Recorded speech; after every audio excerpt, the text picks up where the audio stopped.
प्रधानमंत्री नरेंद्र मोदी ने गुजरात दौरे के क्रम में सोमनाथ मंदिर में की विशेष पूजा। सरदार पटेल की प्रतिमा पर पुष्पांजलि अर्पित कर किया ध्वजारोहण। अंतर्राष्ट्रीय बाल दिवस पर कई कार्यक्रम आयोजित। राज्यपाल ने रांची में किशोर सम्मेलन को किया संबोधित। बच्चों को जीवन में सफलता का दिया मंत्र। धनबाद में सीआईएसएफ जवानों और कोयला चोरों के बीच मुठभेड़, 4 की मौत, 2 घायल, मामले की जांच जारी।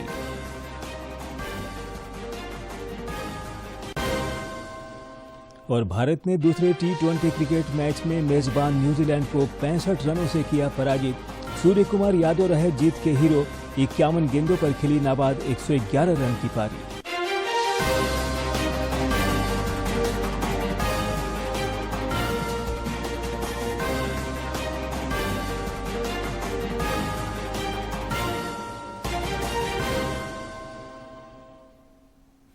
नमस्कार, खबरें झारखंड में आपका स्वागत है। मैं हूं ज्ञानेश्वर प्रसाद श्रीवास्तव और अब समाचार विस्तार से। प्रधानमंत्री नरेंद्र मोदी ने आज गुजरात दौरे के क्रम में सोमनाथ मंदिर में पूजा अर्चना की। उन्होंने मंदिर परिसर में सरदार वल्लभ भाई पटेल की प्रतिमा पर पुष्पांजलि अर्पित कर ध्वजारोहण किया।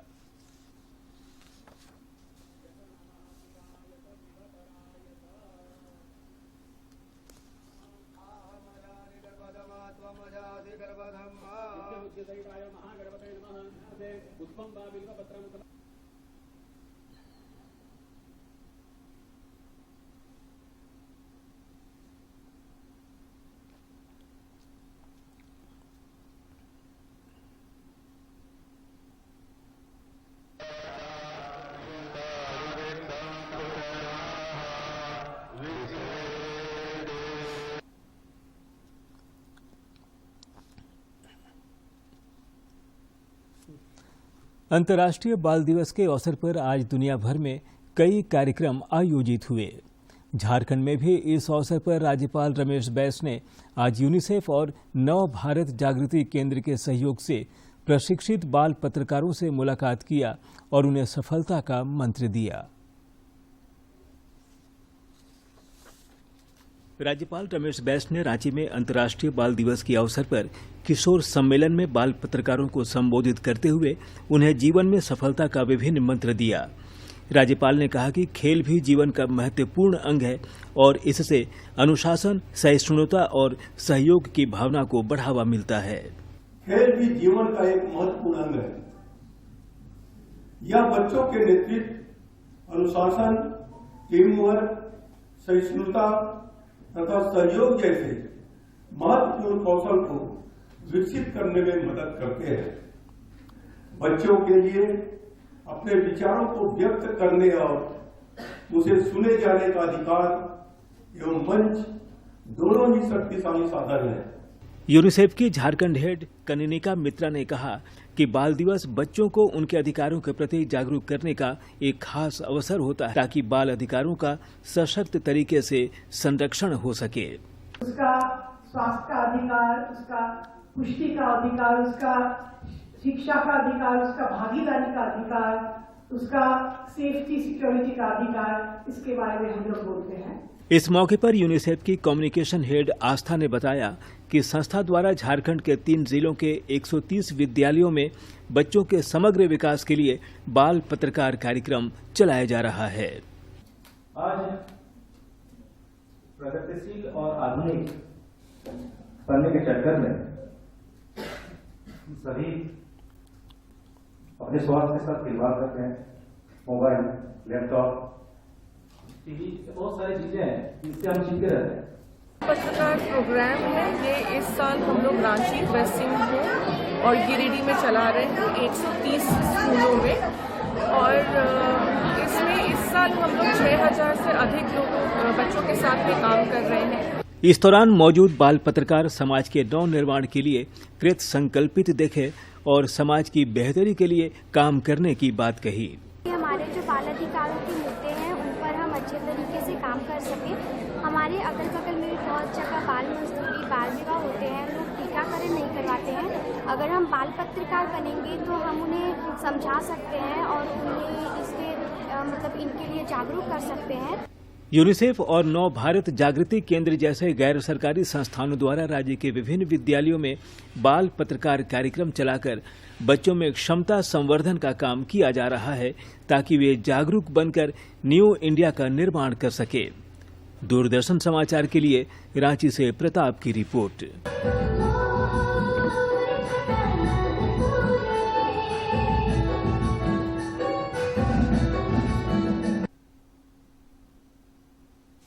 अंतर्राष्ट्रीय बाल दिवस पर आज झारखंड समेत देश दुनिया में बाल अधिकारों के प्रभावी क्रियान्वयन पर जोर दिया गया।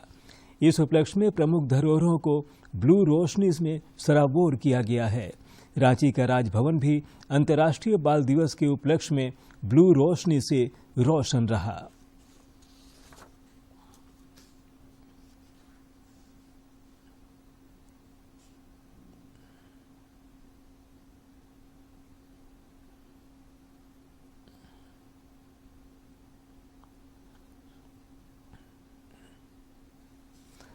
Jharkhand government tool room Tatisilwai Ranchi में अक्षय ऊर्जा या नवीनीकरण ऊर्जा विषय पर विज्ञान प्रदर्शनी का आयोजन किया गया, जिसमें रांची के 20 विभिन्न स्कूलों के 54 विद्यार्थियों ने अपनी प्रतिभा का प्रदर्शन किया।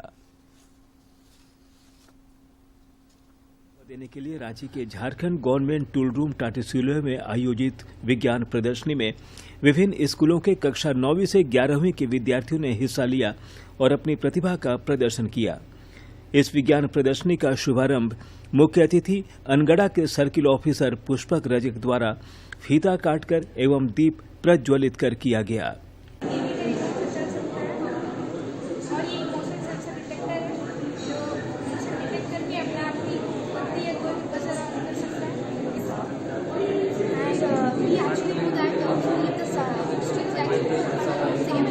अक्षय ऊर्जा या नवीनीकरण ऊर्जा विषय पर आयोजित इस विज्ञान प्रदर्शनी में विद्यार्थियों ने मॉडल के रूप में एक से एक अभिनव विचार प्रस्तुत किए, जिसे काफी पसंद किया गया।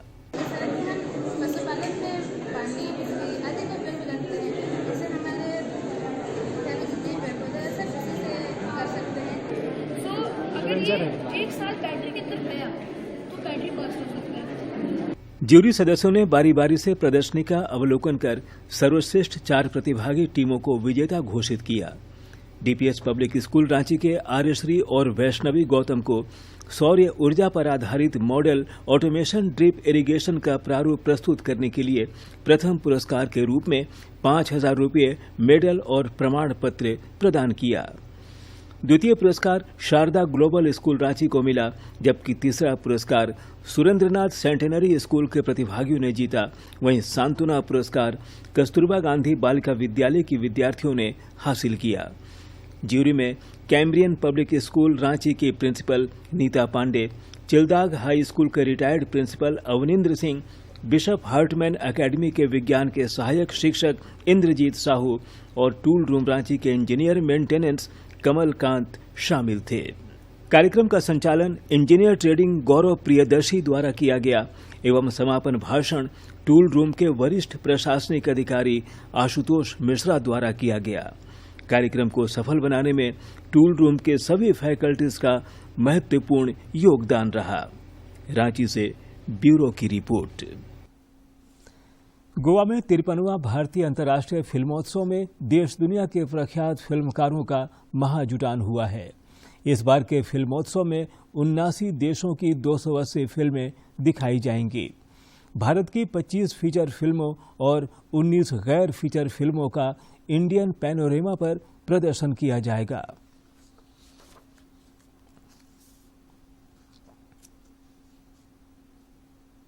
सुपर्ब सर, इमोशन की बात की अभी आपने, और cinema is all about emotions.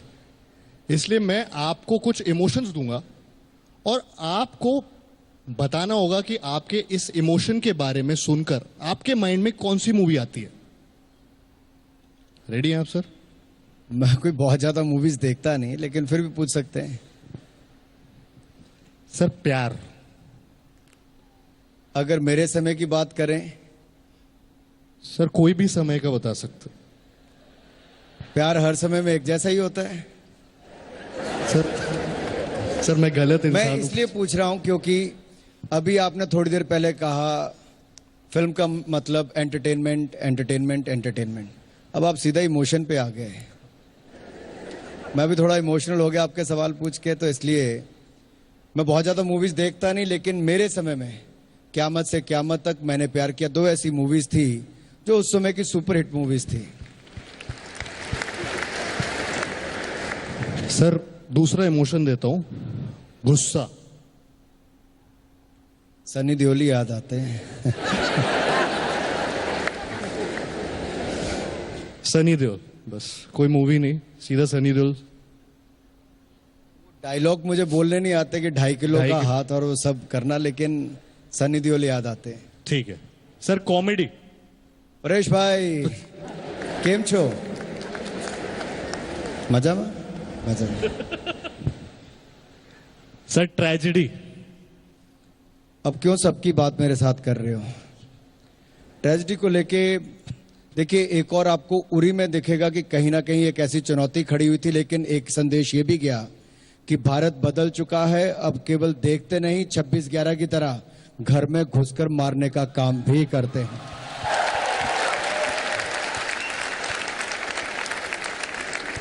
क्या बात है सर। Sir horror. हॉरर कईयों को अपनी बीवी याद आई होगी, कईयों को कोई और जमाना याद आया होगा, लेकिन मैं तो इतना कहूंगा, वो समय किसी को जो हॉरर वाला, जैसे डरावना, कोविड का समय बहुत डर वाला था, क्योंकि कोविड के समय में महामारी ऐसी थी कि दुनिया के किसी व्यक्ति को पता नहीं था इसका इलाज क्या है। लेकिन हम तो सौभाग्यशाली निकले कि मोदी जी थे, तो कहते ना मोदी है तो मुमकिन है, तो 1 नहीं 2 वैक्सीन भी बन गई और सबको मुफ्त में लग भी गई। और आज मैं तो पिछले साल भी प्रमोद जी यहां पर था, ये आधा पिछली बार भरा हुआ नहीं था, अब पूरा भरा हुआ और लोग खड़े भी हैं। तो गोवा वालों को बहुत बहुत बधाई शानदार कार्यक्रम के लिए। वो समय डरावना था, हॉरर वाला था, जब पैंडेमिक का डर सताता था, लेकिन नेतृत्व अच्छा था, तो आज खुशियों भरा समय भी आ गया है। यही अंतर है। क्या बात है सर। सर मैंने सुना था कि आप एकदम क्विकली जवाब देते हैं, आज देख भी लिया। Thank you so much sir. Thank you sir. Thank you. नई दिल्ली में एक कार्यक्रम के दौरान समाज के विभिन्न क्षेत्रों में खास योगदान देने वालों को जनजातीय पुरस्कार से नवाजा गया। इस मौके पर केंद्रीय मंत्री अर्जुन मुंडा, महेंद्र नाथ पांडे समेत कई गणमान्य लोग उपस्थित थे। मंत्री अर्जुन मुंडा, केंद्रीय मंत्री महेंद्र नाथ पांडे, भाजपा के राष्ट्रीय सचिव सुनील देवधर शामिल हुए। समारोह को संबोधित करते हुए केंद्रीय मंत्री अर्जुन मुंडा ने कहा कि पिछले 8 वर्षों में जनजाति लोगों का गौरव बढ़ाते हुए प्रधानमंत्री नरेंद्र मोदी ने देश को आगे बढ़ाने का काम किया है। इस मौके पर भगवान बिरसा मुंडा को भी याद किया गया। देश के यशस्वी प्रधानमंत्री ने इस देश को आह्वान करते हुए कहा कि आइए हम सब मिलकर के देश में जनजाति गौरव दिवस मनाएं और उस संकल्प को दोहराते हुए राष्ट्र निर्माण की नई यात्रा प्रारंभ करें। जब ट्रस्टीशिप होता है, जब संस्थाएं, समुदाय, लोग, समाज जब जागरूक होकर के इन क्षेत्रों में काम करता है, तो राष्ट्र मजबूती की दिशा में आगे बढ़ता है और उस देश को कोई झुका नहीं सकता। भारतीय जनता पार्टी के प्रदेश अध्यक्ष दीपक प्रकाश ने एक बार फिर भ्रष्टाचार के मुद्दे पर सरकार पर तीखा हमला बोला है। रांची में पत्रकारों से बातचीत करते हुए उन्होंने कहा कि भाजपा के राज्यव्यापी आक्रोश प्रदर्शन को जनता का लगातार समर्थन मिल रहा है। आक्रोश प्रदर्शन का दूसरा चरण आगामी 25 नवंबर तक चलेगा। इनकी सरकार है। इस राज्य के अंदर हम सबको जानते हैं, भ्रष्टाचार की छूट लगातार 32 महीने से की जा रही है।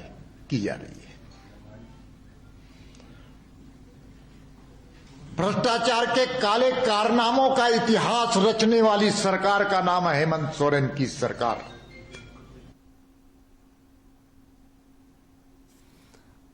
राजधानी के धुर्वा के न्यू कैपिटल एरिया कूटे में विधायकों के सरकारी आवास निर्माण कार्य का आज भूमि पूजन हुआ। अब जल्द ही इसका निर्माण कार्य शुरू होगा। सभी सुविधाओं से लैस इन आवासों को 24 महीने में पूरा करने का लक्ष्य निर्धारित किया गया है। निर्माण कार्य का जिम्मा हैदराबाद की एक कंपनी को दिया गया है। धनबाद के बाघमारा स्थित डुमरा में सीआईएसएफ जवानों और कोयला चोरों के बीच मुठभेड़ हुई, जिस दौरान गोलीबारी में 4 लोगों की मौत हो गई जबकि 2 घायल हो गए। विभिन्न स्तरों पर इस मामले की जांच की जा रही है तथा आरोप प्रत्यारोप जारी है।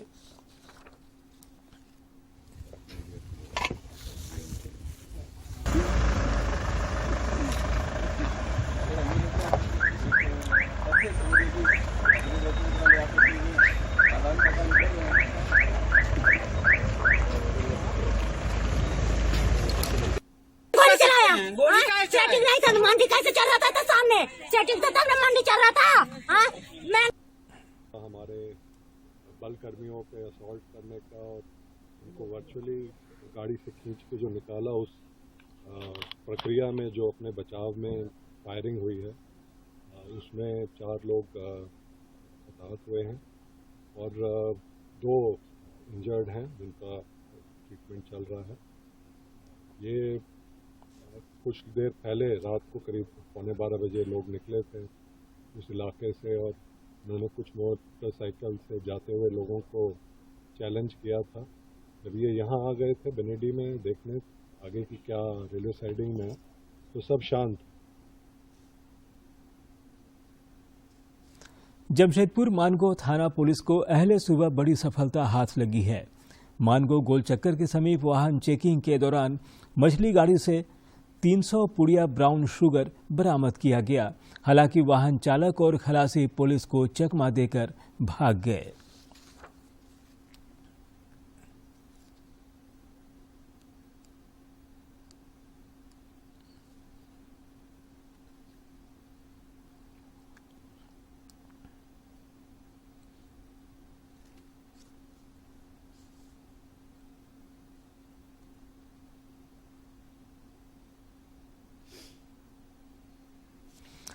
गिरिडीह के जमुआ थाना क्षेत्र में 2 बच्चे डैम में नहाने के क्रम में डूब गए, जिससे उनकी मौत हो गई।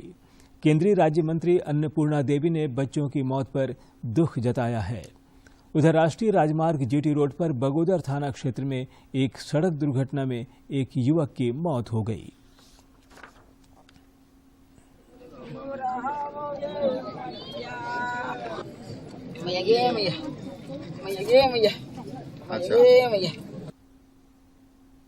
इधर जमशेदपुर के कदमा थाना क्षेत्र अंतर्गत खरकई नदी घाट से एक युवती का शव मिलने से क्षेत्र में सनसनी फैल गई। पुलिस मामले की छानबीन कर रही है।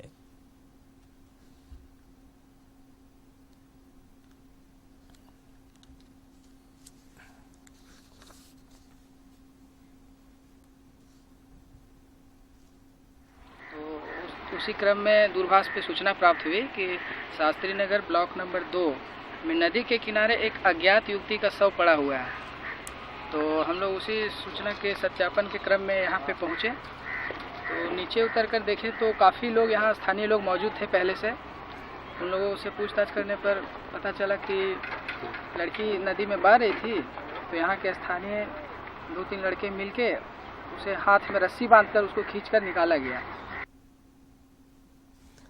पलामू उपायुक्त ए दोड्डे ने पांकी के कस्तूरबा गांधी बालिका आवासीय विद्यालय की वार्डन सह साइंस की टीचर नीलम कुमारी को कार्य मुक्त कर दिया है। यह कार्रवाई कार्य के प्रति लापरवाही, अपने कर्तव्य एवं दायित्व को ठीक से नहीं करने, विद्यालय में उपस्थित नहीं रहने और अन्य कारणों को लेकर की गई है। गिरिडीह में प्रधानमंत्री टीबी मुक्त अभियान को सफल बनाने में स्वास्थ्य महकमा संजीदगी से जुटा है। जिले में 1600 टीबी मरीज हैं जिनका इलाज चल रहा है।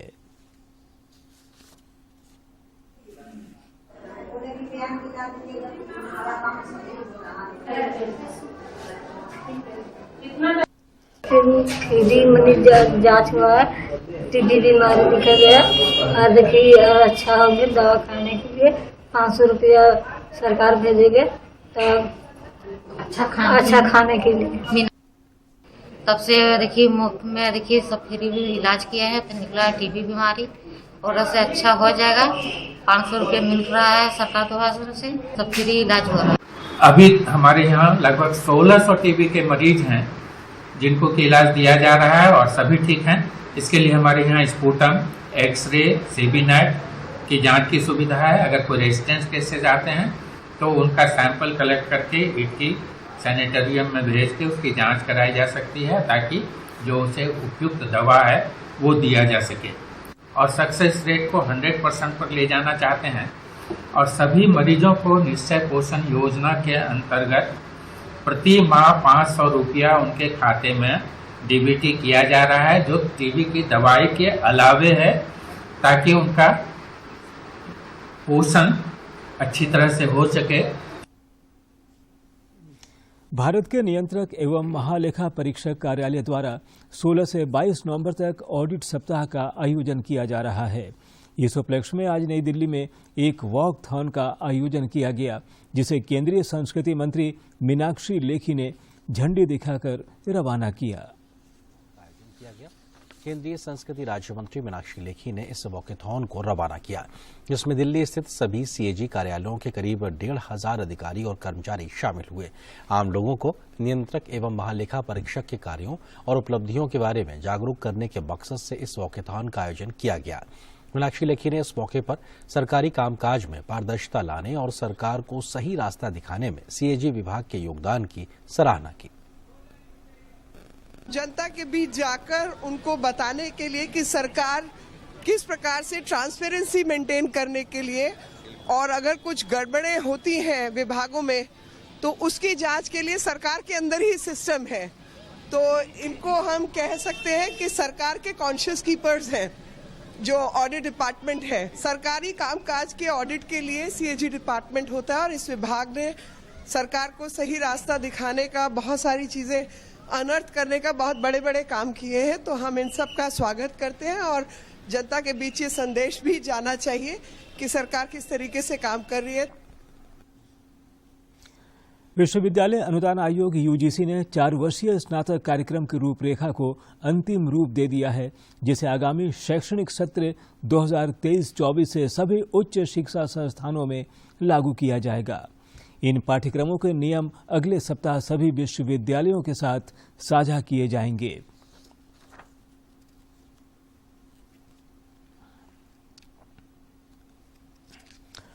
प्रधानमंत्री नरेंद्र मोदी 27 नवंबर को आकाशवाणी पर मन की बात कार्यक्रम के जरिए देश विदेश के लोगों के साथ अपने विचार साझा करेंगे। श्री मोदी ने इसके लिए लोगों के सुझाव मांगे हैं।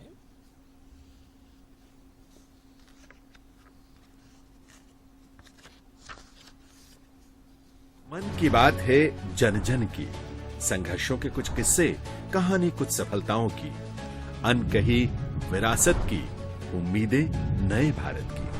महीने के आखिरी रविवार का रहता है इंतजार। मलयाचल के आंचल से विंध्याचल के आंगन तक, ब्रह्मपुत्र के घाट से हिमालय के विस्तार तक होती है मन की बात प्रधानमंत्री के साथ। तो सुनिए इस महीने 27 नवंबर सुबह 11 बजे मन की बात, आकाशवाणी और दूरदर्शन के सभी चैनलों पर। इसके अतिरिक्त आकाशवाणी और दूरदर्शन के YouTube चैनल और प्रसार भारती के ऐप न्यूज ऑन एयर पर सजीव प्रसारण, लाइव स्ट्रीमिंग के माध्यम से। तो सुनिए इस महीने 27 नवंबर सुबह 11 बजे मन की बात। कोडरमा के झुमरी तिलैया नगर परिषद अध्यक्ष पद का सीट सामान्य होने के साथ ही राजनीतिक समीकरण तेजी से बदलने लगा है। साल भर पहले अध्यक्ष का पद महिला के लिए आरक्षित करने का प्रस्ताव सरकार को भेजा गया था, लेकिन झुमरी तिलैया नगर परिषद अध्यक्ष पद का सीट सामान्य के लिए घोषित किया गया है। कोडरमा के झुमरी तिलैया नगर परिषद अध्यक्ष पद के लिए पुरुष उम्मीदवारों ने भी दावेदारी पेश करनी शुरू कर दी है। 2 दिन पहले तक दर्जनों महिला नेत्री चुनावी मैदान को लेकर तैयार नजर आ रही थी और पुरुष उम्मीदवार महिला उम्मीदवारों के पक्ष में अपना समर्थन जता रहे थे। लेकिन अब सामान्य सीट घोषित होने के बाद झुमरी तलैया शहर की राजनीतिक फिजा भी बदल गई है। नगर परिषद के निवर्तमान अध्यक्ष प्रकाश राम ने एक बार फिर अध्यक्ष पद के लिए अपनी ताल ठोक दी है और अधूरे पड़े कामों को पूरा करने की बात कह रहे हैं। सामान्य सीट हो गया है, इसलिए मैं पुनः चुनाव लड़ूंगा और जनता की सेवा में किया था 2 वर्षों तक, आगे भी पूर्ण रूपेण करने का संकल्प लिया। वहीं दूसरी तरफ झुमरी तलैया नगर परिषद के अध्यक्ष पद के दावेदार सैयद नसीम ने कहा कि कुछ लोग सामान्य सीट घोषित होने से पहले अपनी पत्नियों को चुनावी मैदान में प्रबल दावेदार बता रहे थे, लेकिन सीट सामान्य होने के बाद अब खुद अपनी दावेदारी पेश कर रहे हैं। पल पल बदलते ऐसे लोगों की सोच से उन्होंने शहरी मतदाताओं को सावधान रहने की अपील की है। तो उनकी ताकतें किस भरोसे, पत्नी के भरोसे थी या अपने भरोसे थी, ये तो आने वाला समय बताएगा। दूसरी तरफ अध्यक्ष पद की महिला दावेदार ब्यूटी सिंह ने कहा कि झुमरी तिलैया नगर परिषद अध्यक्ष पद का सीट सामान्य होने से वे थोड़ी विचलित जरूर हुई हैं, लेकिन इस नए समीकरण के बाद चुनावी मैदान में पुरुष उम्मीदवारों का भी स्वागत करती हैं। इस तरीके का जो है अचानक से जो डिसीजन आया है उससे तो हम लोग विचलित हुए हैं। फिर भी हम लोग मैदान में बने रहेंगे और जो अनारक्षित सीट पे जो भी प्रत्याशी आएंगे उनका भी हम लोग स्वागत करते हैं। वहीं महिला नेत्री राखी भदानी ने कहा कि सामान्य सीट की घोषणा से उन्हें कोई फर्क नहीं पड़ता। सीट सामान्य होने से अब चुनाव में प्रतिस्पर्धा बढ़ेगी और बेहतर कार्य करने वालों को लोग अध्यक्ष पद का ताज पहनाएंगे। प्यार सहानुभूति बहुत ही पाया है हमने झुमरी तलैया नगर वासियों के प्रति। उन्होंने बहुत ही मुझे प्यार सम्मान से मुझे इतना शक्ति दी है कि मैं सशक्त उम्मीदवार हूँ, उन्होंने मुझे ये पहचान दी है। वहीं दूसरी तरफ चुनावी प्रक्रिया को अमली जामा पहनाने में प्रशासन भी जुट गया है और चुनावी तैयारियों को अंतिम रूप दिया जा रहा है। नगर परिषद भारत ने आज एक तरफा मुकाबले में मेजबान न्यूजीलैंड को दूसरे T20 क्रिकेट मैच में आसानी से हरा दिया। भारत ने पहले खेलते हुए निर्धारित 20 ओवरों में 6 विकेट पर 191 रन बनाए थे, जिसके जवाब में न्यूजीलैंड की टीम 126 रन बनाकर ऑल आउट हो गई। टीम इंडिया की जीत में धुरंधर बल्लेबाज सूर्य कुमार यादव हीरो रहे। उन्होंने मात्र 51 गेंदों में 11 चौके और 7 छक्कों की मदद से नाबाद 111 रनों की पारी खेली। ईशान किशन ने भी 36 रनों का महत्वपूर्ण योगदान दिया। इसके साथ ही भारत ने 3 मैचों की T20 की श्रृंखला में 1-0 की बढ़त बना ली है।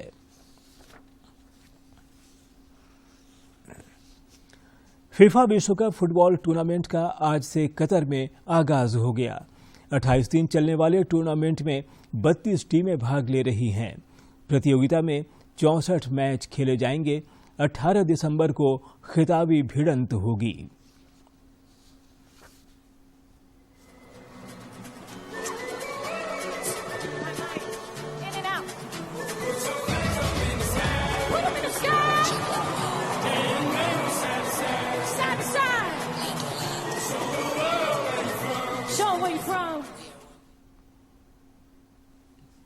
और अब अंत में मुख्य समाचार एक बार फिर। प्रधानमंत्री नरेंद्र मोदी ने गुजरात दौरे के क्रम में सोमनाथ मंदिर में की विशेष पूजा। सरदार पटेल की प्रतिमा पर पुष्पांजलि अर्पित कर किया ध्वजारोहण। अंतर्राष्ट्रीय बाल दिवस पर कई कार्यक्रम आयोजित।